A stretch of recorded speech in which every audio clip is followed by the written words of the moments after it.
எல்லாருக்கும் மன்மத வணக்கம். 100 நாள் இந்த மேனாமினிக்கு என்ன வேலையை செஞ்சு கிழிச்சிருக்கோம் அப்படின்னு கருண் கம்பெனி ஆள் அவங்க குரூப்ல இருந்து ஒரு ஆஃபீஸ்ல இருந்து 3 மாசம் பேக்கேஜ் 15 லட்ச ரூபா. போன சட்டசபை முன்னாடி எல்லாம் பார்த்தீங்கன்னா அந்த சேரை தூக்கி போறது, டம்ளர் அடிக்கிறது, பாத்தை தூக்கி வீசுறதுங்கிற மாதிரிலாம் இருந்துச்சு. அந்த மாதிரி சம்பவம் கூட நடக்கும். ஆனால் அவங்கெல்லாம் பண்ணுவாங்க. ஆனால் நம்ம டிவிகேக்காரங்க எதுவும் பண்ணக்கூடாது, எது பண்ணாலும் அமைதியாக இருக்கணும் அப்படின்னு சொல்லி அனுப்பிட்டாங்க. வேற அப்போ நம்ம என்ன பண்ண முடியும்? மைக்கை புரிஞ்சு தூக்கி மூஞ்சில போட முடியும். நியூஸ்ல வந்து 26 கார் வச்சிருக்காங்க, வண்டி வச்சிருக்காங்க, அதை வச்சிருக்காங்க, இதை வச்சிருக்காங்க, மக்கள் வரி பணத்தை வந்து தூக்கி சம்பாதிக்கிறாங்க, பிடிக்கிறாங்கன்னு யாரையா வந்து பாத்தீங்க நீங்க? அழகான பொம்மை அப்படின்னாங்க. இந்த அழகான பொம்மை கொஞ்சம் ஆபத்தான பொம்மை கூட.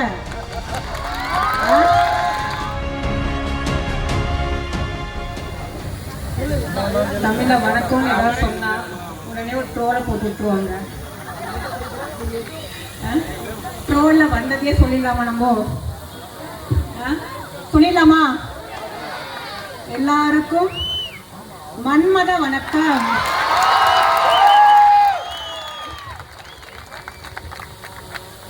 அதாவது எந்த அளவுக்கு நான் சொன்ன மாதிரி தான் இந்த கேம்பெயின் ஸ்டார்ட் பண்ணதுல இருந்து நம்ம யாரையாவது நோண்டிருக்கோமா?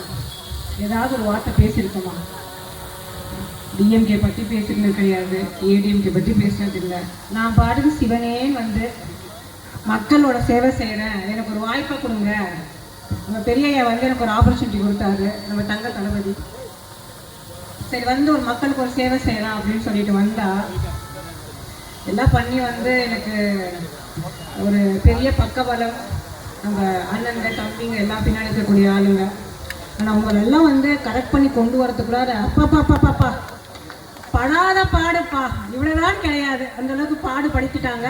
பட் இருந்தாலும் வந்து சந்தோஷம். ஏன்னா நம்ம தளபதியே சொல்லியிருக்காரு, குற்றம் பார்க்க சுற்றம் இல்லை அப்படின்னு சொல்லிட்டு. அதனால் உங்கள் முன்னாடி இவ்வளோ ஒரு தெம்பாக தைரியமாக வந்து நிற்கிறேன் அப்படின்னா அதுக்கெல்லாம் காரணம் எல்லாமே நீங்கள் தான். சட்டசபை ஆரம்பிச்சதுலேருந்து ஒரு வகையில் ரொம்ப சந்தோஷமாக இருக்குது. என்னன்னு பார்த்தீங்கன்னா 234 தொகுதி இருந்தாலுமே சின்ன குழந்தையிலேருந்து 90 வயசு தாத்தா வரைக்கும் இந்த கவுண்டமணி கனிமொழி எல்லாத்துக்கும் தெரியும். தெரியுதா இல்லைங்களா? பேசுகிறாங்களா இல்லையா? கனிமொழியால் கவுண்டம்பாளையத்துக்கு பெருமையா இல்லை கவுண்டம்பாளையத்தினால கனிமொழிக்கு பெருமையான்னு தெரியல. ஆக மொத்தம் வந்து கவுண்டம்பாளையம் சரியான ரீச்சில் இருக்குது. இதெல்லாம் ஒரு நம்மளுக்கு வந்து உண்மையிலே வந்து கடவுள் கொடுத்த ஒரு வரம். அதுக்கப்புறம் நம்ம தளபதி நம்மளுக்கு கொடுத்த வரம். 100 நாளில் ஒரு இன்னைக்கு போட்டிருக்காங்க. ஏன்னா நம்ம வந்து நியூஸ் எல்லாம் கொடுத்தோம் இல்லைங்களா? இந்த 100 நாளில் வந்து ஒரு மாபெரும் பொதுக்கூட்டம் பண்ணுன்னு சொல்லிட்டு அதில் ஒரு கமெண்ட் வந்திருக்கு. 100 நாள் இந்த மேனாமினிக்கு என்ன வேலையை செஞ்சு கிழிச்சிருக்கோம் அப்படின்ட்டு. பார்த்தீங்களா யாராவது? இப்போ பார்த்துருப்பீங்கன்னு நினைக்கிறேன். 100 நாளில் காலையில் 6 மணிக்கு ஸ்டார்ட் பண்ணால் நைட்டு 10-11 மணி ஆகும் வீட்டுக்கு வரத்துக்கு. அந்த அளவுக்கு நம்மளோட மக்களோட குறைகள் ஆகட்டும், பெட்டிஷன் ஆகட்டும், பெட்டிஷன் வாங்கி அவங்க தான் சொன்ன வீட்டில் வந்து புருஷன் முன்னாடி பிரச்சனைனாலும் நம்மக்கிட்ட தான் வராங்க. வந்து இந்த பக்கம் திரும்புகிறேன். இன்னைக்கு ஒரு ஃபோன் ஒரு கால் வருது, சொல்லுங்கம்மா என்ன அப்படின்ட்டு. அந்த அம்மாவுக்கு வேலை இல்லையா, வீட்டுக்காருக்கு வேலை இல்லையா, பையன் படிச்சிருக்கானா பையனுக்கும் வேலை இல்லையா, அதனால் உங்ககிட்ட வந்து ஒரு மனு கொடுக்கலான்னு வந்திருக்கோம்.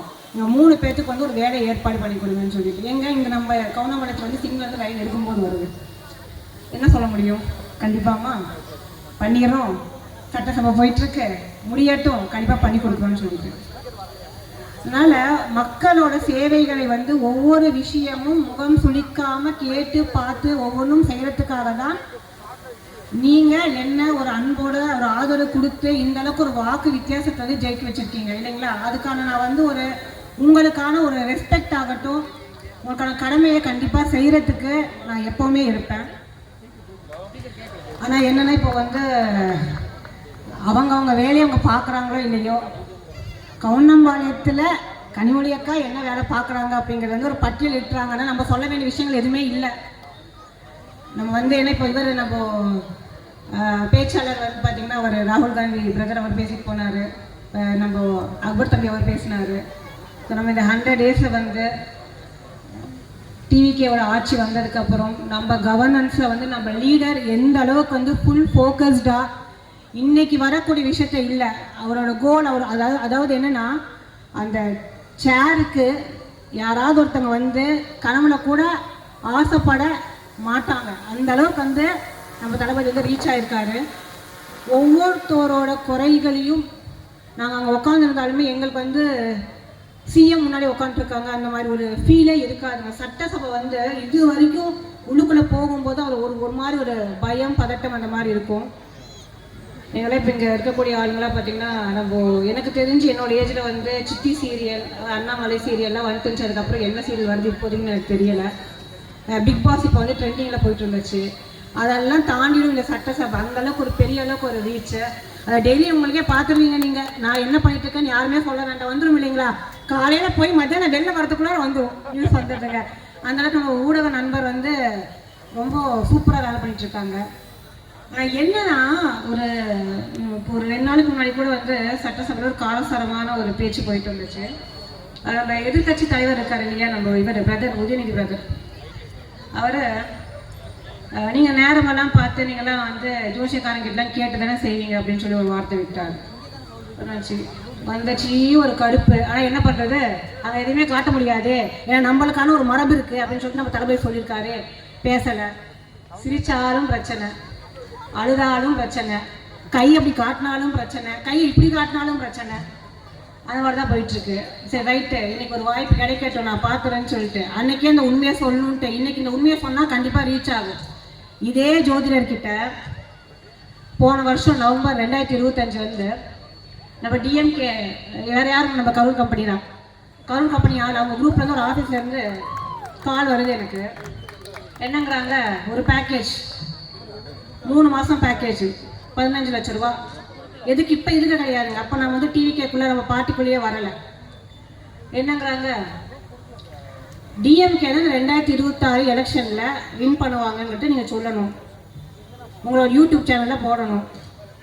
இந்த கட்டம் அங்கே இருக்காங்க, சனிங்க வந்துட்டா, குரு அங்கே வந்துட்டா, இதெல்லாம் போட்டுக்கிட்டு எப்படினாலும் வந்து நாங்களாம் வருவோம், நம்ம ஸ்டாலின் ஐயா தான் வரணும் அப்படின்னா நீங்கள் சொல்லுங்கள். அதுக்கு பேக்கேஜ் காசு 15 லட்சம் அப்படின்ட்டாங்க.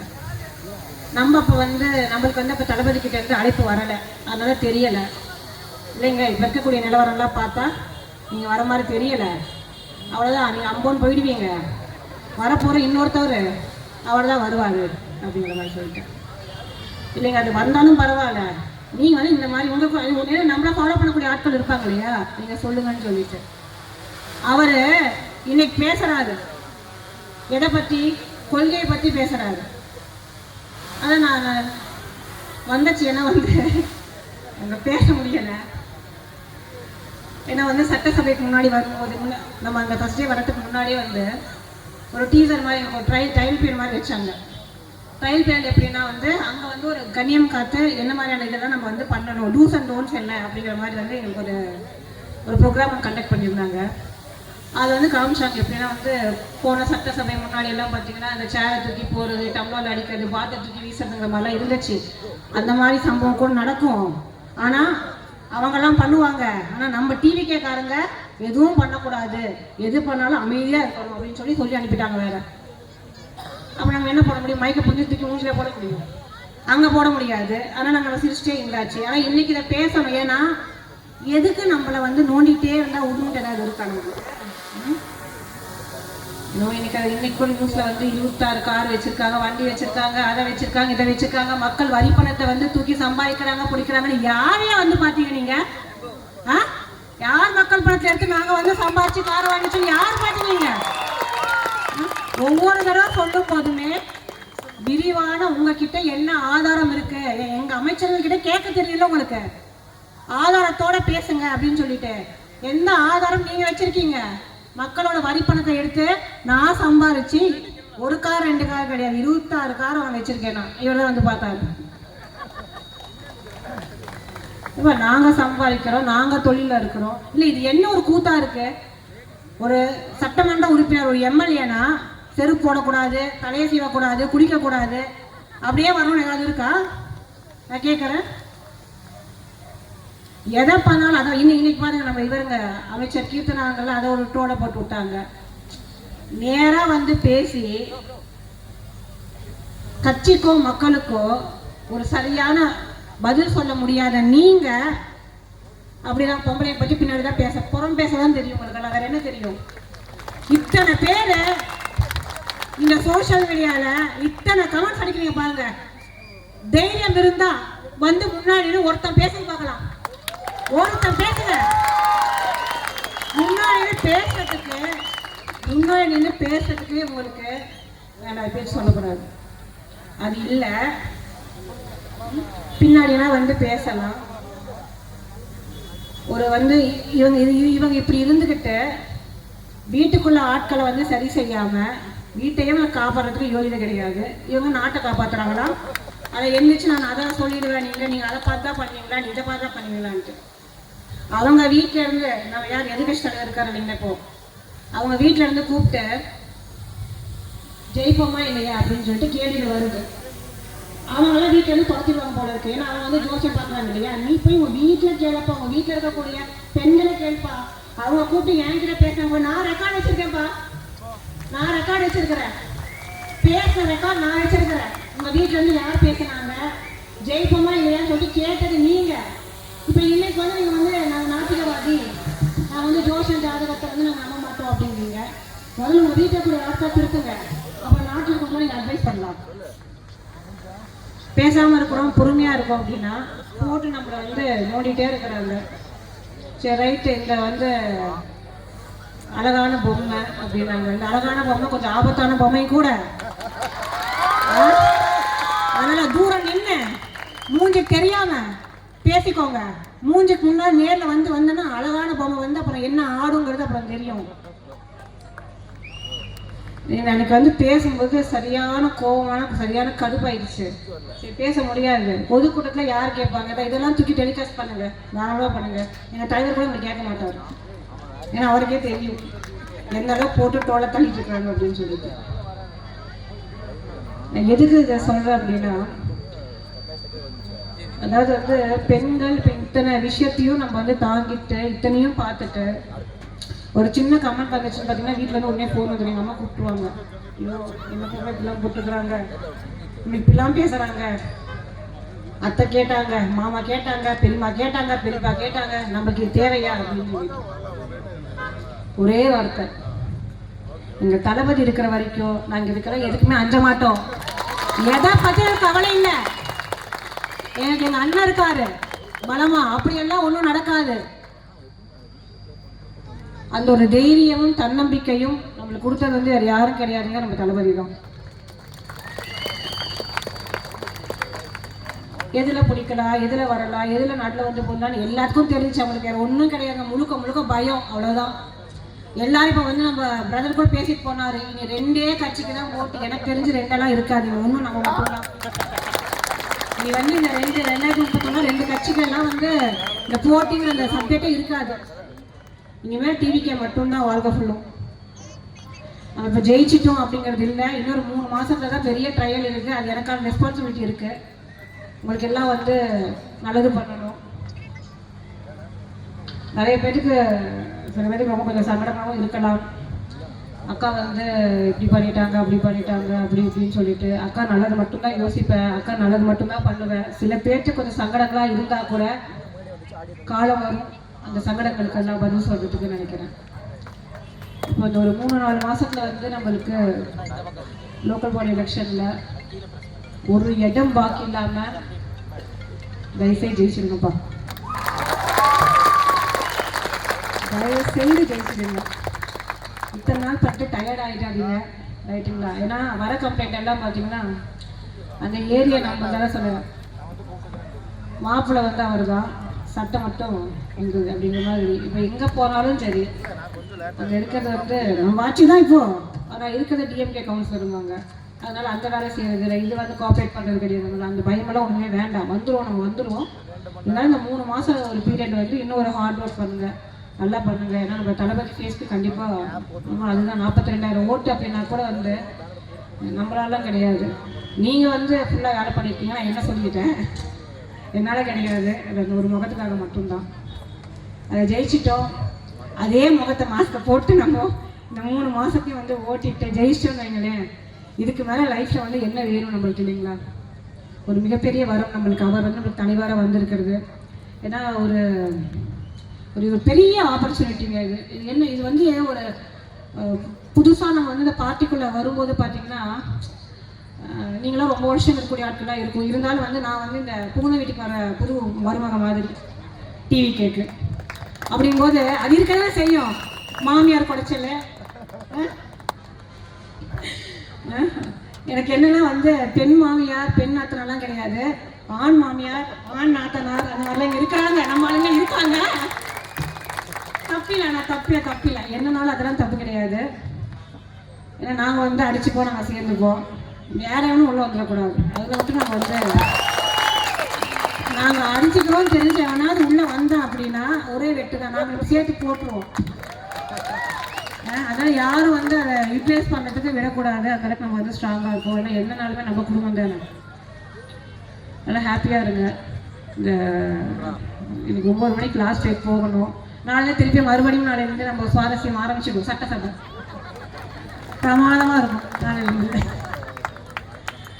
நாளையிலேருந்து ஆரம்பிச்சிருவாங்க. காரணம் இறங்குறது போகிறது, அங்கே நின்றால் இங்கே நின்றால் அங்கே பார்த்தால் கவனிச்சான்னு சொல்லிட்டு ஆரம்பிச்சிருவாங்க. ஸோ அதனால நான் சொல்லவே வேண்டாம். அக்கா என்ன பண்ணுறாங்க என்ன பண்ணிட்டு இருக்காங்கன்னு சொல்லவே வேண்டாம். எப்போக்கா ஊருக்கு வருவீங்க? இப்போ யாரும் கேட்கறதுல முன்னாடி கேட்பாங்க. வந்துட்டு நான் மனு கொடுக்கறதுக்கு வரேன்னு சொல்லிட்டு இப்போலாம் யாரும் கேட்கறது கிடையாது. ஏன்னா அக்கா அங்கே இருக்கிறேங்கிறது எனக்கு தெரியுதோ இல்லையோ, நான் சொல்லணும் இல்லையோ, எல்லாத்துக்கும் தெரிஞ்சிருக்குங்க. அந்த அளவுக்கு வந்து உண்மையிலே சொல்ல போனால் ஒரு very very big thanks to DMK and ஏடிஎம்கேவோட ஐடி விங்க. வேற லெவலில் வந்து ஃப்ரீ விசிபிலிட்டி அள்ளி வீசுறாங்க. அதுவும் கவுண்டர் பார்த்துனா சொல்லவே தேவையில்லை. இன்னொரு ஒரு நல்ல விஷயம் இருக்கு, கண்டிப்பாக சொல்லணும். இதை என்ன அப்படின்னா, வெளியில் இருக்கக்கூடிய மக்கள் எல்லாம் நம்ம தொகுதியை மீறின மக்கள் எல்லாமே வந்து கவுண்டம்பாளையத்துக்கு அட்ரஸை மாற்றி வராங்களாம்ப்பா. தெரிஞ்சுக்கோங்கப்பா. பாப்புலேஷன் ஆல்ரெடி ஏற்கனவே நம்ம வந்து கட்டுக்கடாக போயிட்டு இருக்குது. இல்லை பக்கத்து தொகுதி இருக்கக்கூடிய ஆட்களும் நம்ம தொகுதிக்கே வராங்களாம்.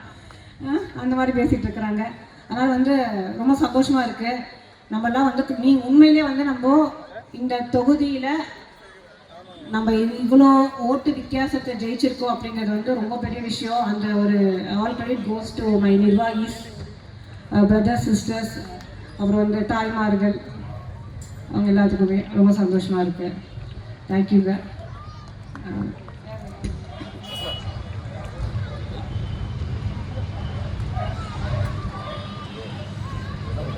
ஏன்க்கா நீங்கள் வேறு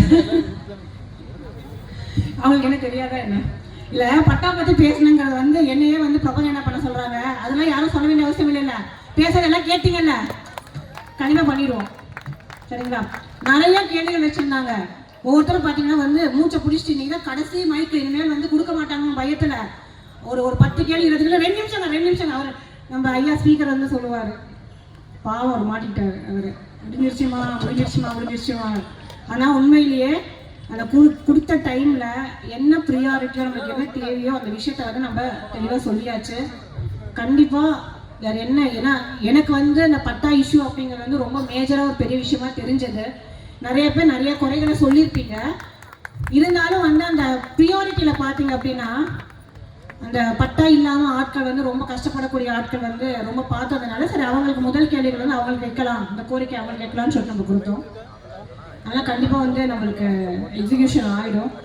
நம்ம வந்து பழைய சட்டசபையை பார்த்துருக்கோம்லாம் பார்த்தீங்கன்னா ஒரு 5 வருஷத்துக்கு வந்து 2 கேள்வி 3 கேள்வி கேட்டு உட்காந்துருப்பாங்க. நம்ம அந்த மாதிரிலாம் கிடையாது. நம்மளோட டிவிகே கவர்மெண்ட் தளபதி வந்து ஒவ்வொரு கோரிக்கைகளையும் நம்ம கொடுக்கும்போது ஒரு நாள் விட்டு ஒரு நாள் நம்ம எல்லா தொகுதி மக்களுமே ஒரு பெரிய ஆப்பர்ச்சுனிட்டி கொடுக்குறாங்க. எல்லா எம்எல்ஏஸுமே என்னென்ன பிரச்சனைகள் இருக்கோ அது எல்லாத்தையும் வந்து பேசினா மட்டும்தான் செஞ்சு கொடுக்குற மாதிரியெல்லாம் எதுவுமே கிடையாதுங்க. நம்மளோட பெட்டிஷன் சொல்லிட்டு ஒன்று போனாலே டைஸுக்கோ இல்லை நம்மளோட அமைச்சரவைக்கோ போனாலே வந்து அதை இமீடியட்டாக அட்ரஸ் பண்ணி அதுக்கான சொல்யூஷன்ஸ் என்ன அப்படிங்கிறத வந்து பண்ணி கொடுத்துறாங்க. அதனால அந்தளவுக்கு நீங்கள் வந்து நம்ம தைரியமாக இருக்கலாம். வேணும் நம்ம நெக்ஸ்ட்டு இது இப்போ 100th டே ஆகிடுச்சுங்க. நம்மளுக்கு எப்படி ஒரு ப்ரோக்ராம் வந்துகிட்டே தான் இருக்கும், நம்ம மீட் பண்ணுவாங்க. அதனால் நல்லா ஹெல்த்தை பார்த்துக்கோங்க, நல்லா சாப்பிடுங்க, நல்லா வேலை செய்யுங்க. ஏன்னா நம்ம இன்னும் வந்து ஃபுல் கவர்னன்ஸ் ஃபார்ம் ஆகலை. இன்னொரு 3 மாதம் ஆகும் இந்த இது கொசு தொலை தாங்க முடியலன்னு சொல்லிட்டு எல்லாத்தையும் தட்டி வெளில தூக்குறதுக்கு. சரிங்களா? அதனால் ஒரு 3 மாதம் வேலை பண்ணுங்கள். 3 மாதத்துக்கு அப்புறம் ஒரு பெரிய ஒரு விழாவாக நம்ம வைக்கலாம். And once again thank you. நம்ம இந்த கவுண்டம்பாளையமோட நிர்வாகிகளுக்கு எல்லாருமே ஸ்பெஷல் தேங்க்ஸ். ஏன்னா இங்கே இந்த ப்ரோக்ராம் நடக்கிறதுக்கு முன்னாடி என்னோட ஒரு கான்வர்சேஷன் கூட இல்லை, என்ன பண்ண போகிறீங்க ஏது பண்ண போகிறீங்கன்னு சொல்லிட்டு. அந்தளவுக்கு ரொம்ப பர்ஃபெக்டாக ரொம்ப சூப்பராக ஸ்ட்ரக்சரே இல்லைன்னு சொல்லிட்டு இருந்தாங்க. எல்லாத்தையும் ஸ்ட்ரக்சர் தூக்கி தள்ளிட்டு வந்து கெத்தாக உட்காந்துட்டு எதுவுமே சொல்லாட்டு நாங்கள் செய்வோம்னு சொல்லிட்டு நின்றுட்டுருக்கீங்க இல்லைங்களா? Hats off. Thank you so much. Good night.